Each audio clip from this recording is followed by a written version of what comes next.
Hey there, welcome back to my garden. Today I'm going to be working on a project that isn't exactly pretty. It could get kind of messy, but it needs to be done. I'm adding in some rocks on the edge of a garden bed that needs to be lifted up so that the mulch doesn't continue to wash down into a little stone stairway that we have. So I'm just going to flip you around and show you where I'm working and kind of talk you through what I'm going to do, and then I'm just going to get going because it's actually a dry day and I want to take advantage of this weather while we have it. Okay, so this space right here, you were with me the other day when I cleaned it up, although obviously it's covered by beautiful red fall leaves right now, but we took out several shrubs. I cleaned up some rose campion towards the back and took out some nepeta that was right here around this little evergreen. So what I'm going to be working on is lifting up this rock wall right here. If you can see along there, there's a few kind of thinner vertical stones that were there originally, but over time, as I've added mulch and stuff, that has lifted and those have also settled. So what I'm going to do is sort of mimic what's going on down here with these rocks. I'm going to be digging into the soil, kind of pushing it back towards the maple tree to make room to sort of bury in some rocks along there, which I have a pile of right here. So yesterday, my 14-year-old and I drove up the hill from where we live, and eventually we get, well, actually pretty quickly, we get to areas that have been clear cut. They've been either they were burned in the fires that we had a few years ago, and then they came in and clear cut.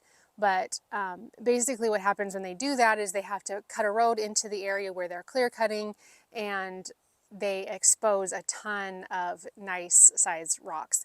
And I guess my philosophy is that if the rocks were previously buried, they're still quite buried. If I'm willing to dig for them alongside the road, I'm not trespassing. I'm not going in past their gates, you know, to where they block off people from coming in. But I kind of just look around there and I find rocks that are now exposed because of the driving in and out and the equipment and all that stuff that they've done. So Caden helped me, fortunately, go out and get them so that we could do it fairly quickly. None of these were too huge to where it warranted necessarily two people lifting, but at any rate, he and I did that yesterday. We brought them back, and now I have a good selection to work from to build up this area. So what I think I'm going to actually do first, though, is bring up some of the compost that I have. I have a big pile of, well, it was a big pile. It's slowly getting smaller. I intended on using it as mulch for all my beds come spring, but I've been chipping away at it already so much this fall that it's probably not going to last till spring. But I'm going to bring some wheelbarrow fulls of that, dump it in this area so that as I move the rocks in, I can pull the compost forward to kind of level out the area, support the rocks, and get kind of, you know, tuck in behind the rocks. So, and I think it'll be easier to get the compost up there without the rocks there than with them. So I'm just going to start doing that. I'm going to bring in compost up, and then I'm going to start digging in and building up the rocks.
put the drums on his head. I put the drums on his head. I put the drums on Toby's head. He don't know what to do.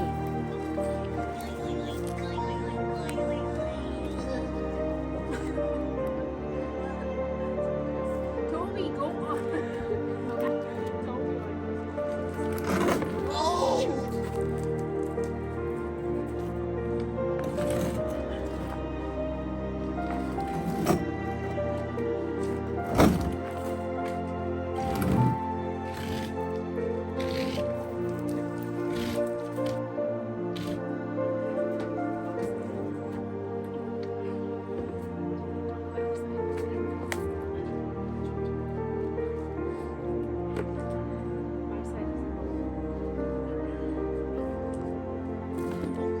Dude!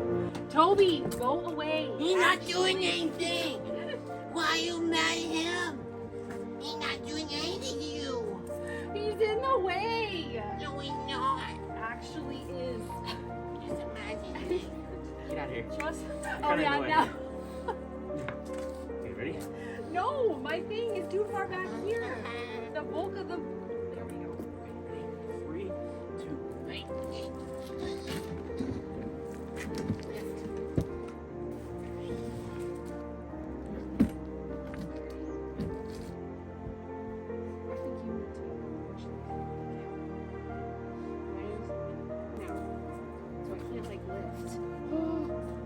Seriously? Jaden! It's perfect. That's just where we want it. Oh my gosh. That's just where we want it. Well.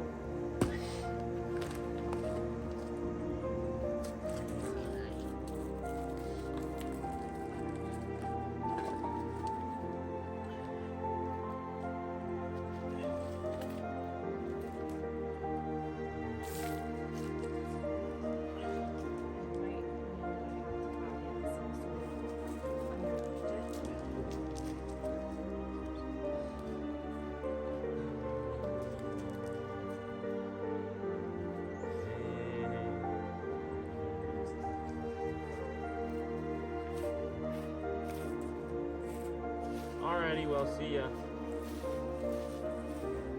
I'll catch you later. Let's go, son. Excuse. Come on, son. Shucks, that's what we say to me, right? Shucks. Right.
Okay, well, here we are at the end of this project. I thought I was going to be done with just the rock wall, but then I decided, I have these plants. I want to get my gorilla cart empty as best as I can so I can use it for other things if I need to. So I figured I might as well just go ahead and plant in the Conocloa and the Brunnera, some Ajuga, Heuchera. This is all the stuff that we dug out of the front garden beds when I cleaned those out recently. So I'm pretty happy with how this little retaining wall ended up. It's a little bit deeper than I anticipated making it, but I'm fine with it. I think it looks nice. I think it looks better, than it did. And also, I'm glad that my son and I were able to get this larger rock up here for the base of it because I feel like that gives it some weight that it needs to kind of balance out what's going on over here on this side. So hopefully this Hakonakloa is happy in this spot. I can already tell between this and also the carex that I put up in the front garden that the dogs will unfortunately keep it nice and pruned for me because they love to chew on the ends of it. But anyway, we'll see. You can see there's a cluster of Brunnera up there. It's obviously not looking great right now because I did cut it back quite a bit, but hopefully that area will fill in. And then I just kind of plopped in the Ajuga all around here. I did lift up this little Alberta spruce too because I was, lifting up the soil, and the roots were actually pretty root bound still, so I was able to tease those out, and hopefully that makes this little evergreen happier too. I kind of just plunked the two Heuchera together just because it looked, I don't know, kind of odd just to have two of them, so I kind of made them into looking like a little bit more like one. And then as far as the Ajuga went, I basically just covered up the roots. They're hardly planted in. The roots were so shallow that I just basically scraped away the dirt compost mix and covered up the roots, and we'll see how they go. Obviously everything is quite muddy right now. This area was totally wet. It was really messy to work in. I did spray off the rocks after I got them all in place because they were just covered in mud and then covered in compost. So that helps get a little bit better look at how those what those actually look like now. So anyway, I'm glad to have these plants in. I just have a few sedum left. I was going to put the sedum in there, but then I realized those really need a lot more sun than they would get here. So, and then I have one more Heuchera and a few more Ajuga that I think I'll try to just kind of clean off and maybe pot up into little containers and see if I can put those elsewhere. I don't know. We'll see. Really quite, at the end of my garden season right now. It's wet out. It's getting kind of cold. I mean, it's still pleasant to be out here, but it gets harder to plant the wetter the soil is, and we have more and more rain on the forecast. So I have what I wanted planted in for now. Maybe if we get more dry weather, I'll plant more stuff in, but I am glad to have this project done. I think it looks a lot better and has a lot more potential for this garden bed to actually do well now that it's raised up on the side, and the compost and the goodie and all that stuff can stay in. You did see I did plant in the plants with some biotone, so hopefully that gives them a better start than without that. So we'll see. All these plants I just transplanted from another spot, so hopefully they take. I think that they will look pretty here. If they don't take and don't do well next spring, that's okay too. So it was worth a try, but I'm glad to have this rock wall in. I'm glad to have that project done. And anyways, thanks for hanging out with me while I did this project today. And I hope that you enjoyed it. And I hope you're doing well. I hope you're enjoying your fall and that you are looking forward to the seasons to come. So we will see you in the next video. Bye. Okay, just kidding. I did plant in the Heuchera. I just plopped it in right up there. There's this variety down here, and then that variety right there. So, yep, got those in. Oh, and then I should mention too that Peru Winners container right there. It has a lemony lace elderberry. I was thinking about planting it here, but I think it would just get too big, and I think it needs a little bit more sun. So that's gonna have to probably wait until spring, but that's okay. It can overwinter in its can. So there we go. That is the last one planted. Okay, thanks for watching. We'll see you in the next one. Bye.